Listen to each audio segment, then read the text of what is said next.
पछिल्लो 24 घण्टामा 710 जनामा corona virus संक्रमण पुष्टि, 2 जनाको मृत्यु। फोहोर मैला व्यवस्थापनका लागि महानगरले परिचालन गर्यो अनुगमन टोली। डाक्टर बाबुराम भट्टराईले दर्ता गरे नयाँ पार्टी। शेखर कोइराला भन्छन् देशमा सुशासन छैन भन्दा पनि हुन्छ। वैदेशिक रोजगारीमा वर्षमै 1500 नेपालीले गुमाउँछन् ज्यान।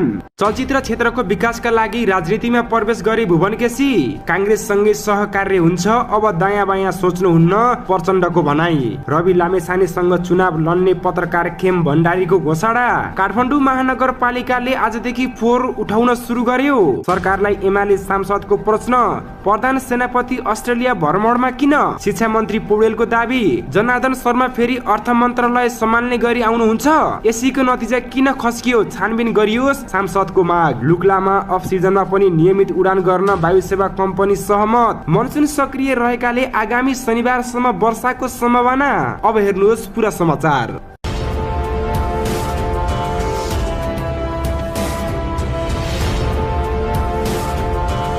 आज पनि तपाईहरुमाझ देश तथा विदेशका मुख्य खबरहरू लिई उपस्थित भएका छौं। खबर सुरु गरौं पछिल्लो समयको कोरोना अपडेटबाट। पछिल्लो 24 घण्टामा थप 710 जनामा कोरोना भाइरस कोभिड-19 को संक्रमण पुष्टि भएको छ। स्वास्थ्य तथा जनसंख्या मन्त्रालयका अनुसार देशभर 5025 नमुना परीक्षण गर्दा उनीहरुमा संक्रमण पुष्टि भएको हो। पछिल्लो 24 घण्टामा थप 2 जनाको मृत्यु भएको छ। यो सँगै कोरोना संक्रमणबाट मृत्यु हुनेको संख्या 11962 पुगेको छ। दर्शकबिन यसैगरी अर्को विषय वस्तुले पनि जानकारी गराउन चाहे। काठमाडौँ महानगरपालिकाले फोहोर मैला व्यवस्थापन गर्न बिहीबारदेखि ओडामा अनुगमन टोली परिचालन गरेको छ। 10 साउनमा भएको प्रमुख प्रशासकीय अधिकृत स्तरीय निर्णय अनुसार प्रत्येक ओडामा 5 सदस्य अनुगमन टोली परिचालित गरेको महानगरले जनाएको छ। प्रत्येक ओडामा अधिकृत स्तरका कर्मचारीको नेतृत्वमा सहयोगी कर्मचारी ओडा सचिव परिचालित भइरहेको महानगरका सूचना अधिकारी वसन्त आचार्यले जानकारी दिनु भएको छ। दर्शकबिन यसैगरी अर्को विषय वस्तुले पनि जानकारी गराउन चाहे। सत्तारूढ जनता समाजवादी पार्टी जसपाबाट निकालिएका पूर्व प्रधानमन्त्री डाक्टर बाबुराम भट्टराईले नेपाल समाजवादी पार्टी निर्वाचन आयोगमा दर्ता गराएका छन्। माओवादी छाडेर नयाँ शक्ति हुँदै मधेस केन्द्रित दल जसपामा पुगेका भट्टराईले उपेन्द्र यादवले कारबाही गरेर निकालेपछि नयाँ पार्टी दर्ता गरेका हुन्। 2074 को निर्वाचनमा उनी गोर्खा क्षेत्र नम्बर 2 मा तत्कालीन नयाँ शक्तिबाट आँखा चुनाव चिन्हमा लडेर जितेका थिए। भट्टराईका स्वर्गीय सचिव पाण्डेले नेपाल समाजवादी पार्टी निर्वाचन आयोगमा आज दर्ता भएको जानकारी दिएका हुन्। दर्शकबिन यसैगरी अर्को विषय वस्तुले पनि जानकारी गराउन चाहे। नेपाली कांग्रेसका नेता डाक्टर शेखर कोइरालाले देशमा सुशासन नरहेको दावी गरेका छन्। डाक्टर दीपक प्रसाद बास्कोटाद्वारा लिखित निष्ठाको यात्रा नामक कृतिको बिहीबार काठमाडौँमा लोकसण गर्दै उनले नेपाललाई श्रीलङ्का नबनाउने हो भने द्वन्द्वहीनताको अन्त्य, भ्रष्टाचार निर्मूल र सुशासन दिन सक्नुपर्ने बताएका छन्। दर्शकबिन यसैगरी अर्को विषय वस्तुले पनि जानकारी गराउन चाहे। चलचित्र विकास बोर्डका अध्यक्ष भुवन केसीले चलचित्र क्षेत्रको विकासका लागि राजनीतिमा प्रवेश गरेको बताउनु भएको छ। बुधबार चलचित्र विकास बोर्डको अध्यक्षताको पदभार ग्रहण गर्दै अभिनेता समेत रहनुभएका केसीले यस्तो बताउनु भएको हो। उहाँले चलचित्र क्षेत्रको उत्थान र विकासका लागि आफू राजनीतिमा गएको बताउनु भएको छ। पदभार ग्रहणपछि सञ्चारकर्मीहरूसँग बोल्दै कार्यकारी अध्यक्ष केसीले आफूलाई चलचित्र क्षेत्रको विकासका लागि ठूलो जिम्मेवारी आएको बताउनु भएको छ। आफू 4 दशकदेखि नेपाली चलचित्र क्षेत्रमा रहेको चलचित्र क्षेत्रका समस्यामा अवगत रहेको उल्लेख गर्नु भएको छ। आगामी दिनमा नेपाली चलचित्र क्षेत्रका समस्यालाई समाधान गर्ने र विशेष गरी चलचित्र प्रविधिको समस्यामा जोड दिने प्रतिबद्धता जनाउनु भएको छ। अध्यक्ष केसीले नेपाली चलचित्र क्षेत्रमा सानैदेखि प्रवेश गरेको भन्दै आफू बाँचुन्जेल चलचित्र क्षेत्रको उत्थानको लागि काम गर्ने पनि बताउनु भएको छ।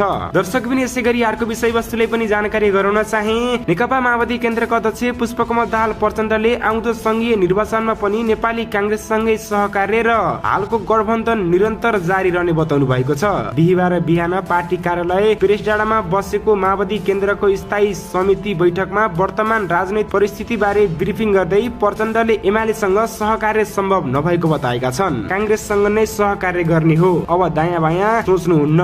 प्रचण्ड काठमाडौँको भनाई उद्धृत गर्दै स्थायी समिति सदस्य हरिबोल गजुरेलले भने एमालेसँग सहकार्य सम्भव छैन प्रचण्डले भन्नुभयो। प्रचण्डले बैठकमा समाजवादी मोर्चा निर्माणमा भएको प्रयासबारे पनि जानकारी गराएका थिए। हालको गठबन्धन भित्रकै वामपन्थी दलभित्र मोर्चा बन्ने भए पनि पार्टी एकता संयोजन समितिबारे कुरा नटुङ्गिएको बताएका थिए। दर्शकबिन यसै गरी अर्को विषयवस्तुले पनि जानकारी गराउन चाहे। पत्रकार खेम भण्डारीले राष्ट्रिय स्वतन्त्र पार्टीका संयोजक रवि लामेछाने निर्वाचनमा लड्ने क्षेत्रबाटै उम्मेदवारी दिने घोषणा गरेका छन्। भण्डारीले सामाजिक सञ्जाल फेसबुकबाट आगामी संघीय चुनावमा लामेछाने निर्वाचन लड्ने क्षेत्रमा उम्मेदवारी दिने घोषणा गरेका हुन्। अन्ततः रवि लामेछाने विरुद्ध संघीय चुनाव लड्ने निर्णयमा पुगियो। नेपालको जुन निर्वाचन क्षेत्रमा रवि लडे पनि मेरो उम्मेदवारी रहन्छ भण्डारीको भनाइरहेको छ।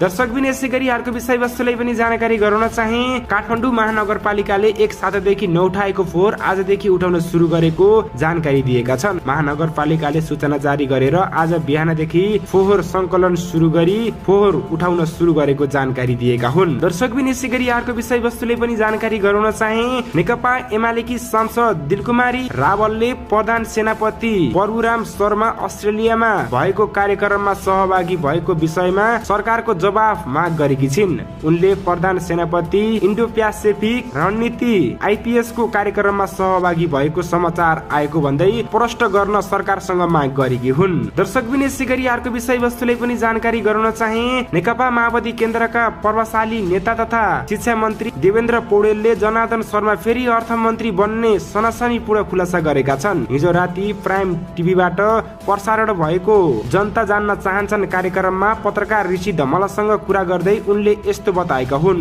पत्रकार धमलाले शर्मा पुनः अर्थमन्त्री बन्ने कतिको सम्भावना छ भनेर सोधेको प्रश्नमा उनले बन्ने सम्भावना देखेको सुनाएका थिए। उनले भने अहिले उहाँमाथि छानबिन भइरहेको छ। छानबिन पूरा नभएसम्म मैले बोल्न मिल्दैन। उहाँसँगको सहकार्य प्रकृति र विगतका सबै कुरा हेर्दा जे विषय बाहिर प्रोपोगन्डाको विषयमा उठाइयो त्यो थिएन होइन। त्यसकारणले उहाँ चाहिँ उठेको प्रश्नको शक्तिशाली जवाफ दिएर मैले शक्तिशाली जवाफ भनेर किन प्रयोग गरे भनेदेखि गल्ती नगरेको हुँदाखेरि त्यसको प्रतिवाद गरेर अघि बढ्नु भएको छ। बजेट निर्माणको काममा शर्माले बाहिरी मान्छे नल्याएको उनको दाबी पनि रहेको छ। उनले आक्रोशित हुँदै भने मान्छे ल्याएको हो भने स्वीकार्नु पर्यो नि, यसै नहुने कुरा गरेर हुन्छ। प्रश्न उठेपछि उहाँ राजीनामा दिएर तयार हुनुभयो। उहाँले राम्रो महानता देखाउनु भयो। राति गएको हो भने प्रमाणित गर्नुपर्छ। बजेट निर्माणमा कर्मचारी आए त्यहाँ कोही विदेशी पनि आएको छैन। दर्शकबिन यसै गरी अर्को विषयवस्तुलाई पनि जानकारी गराउन चाहे। राष्ट्रिय परीक्षा बोर्डले साउन 11 गते सार्वजनिक गरेको नतिजा पछिल्लो 5 वर्षकै कमजोर भएको सांसदहरूले छानबिनको समेत माग गरेका छन्। दर्शकबिन यसै गरी अर्को विषयवस्तुलाई पनि जानकारी गराउन चाहे। सोलुखुम्बुको लुक्ला विमानस्थलमा अफ सिजनमा पनि नियमित उडान गर्न वायुसेवा कम्पनी सहमत भएका छन्। यो विमानस्थलमा पर्यटकीय सिर्जनामा वायुसेवा कम्पनीको चाप लाग्छ। अन्य सिजनमा जहाज नहुँदा समस्या हुने गरेको छ। दर्शकबिन यसै गरी अर्को विषयवस्तुलाई पनि जोड्न चाह्यौं। आगामी शनिबारसम्म देशभर आंशिकदेखि सामान्य बदली रही अधिकांश स्थानमा वर्षा हुने भएको छ। मनसुन सक्रिय रहेकाले शनिबारसम्म देशभर आंशिकदेखि सामान्य बदली रही देशका अधिकांश भूभागमा हल्कादेखि मध्यम वर्षाको सम्भावना रहेको जल तथा मौसम विज्ञान विभागका मौसमविद गंगा नगरकोटीले जानकारी दिनु भएको छ।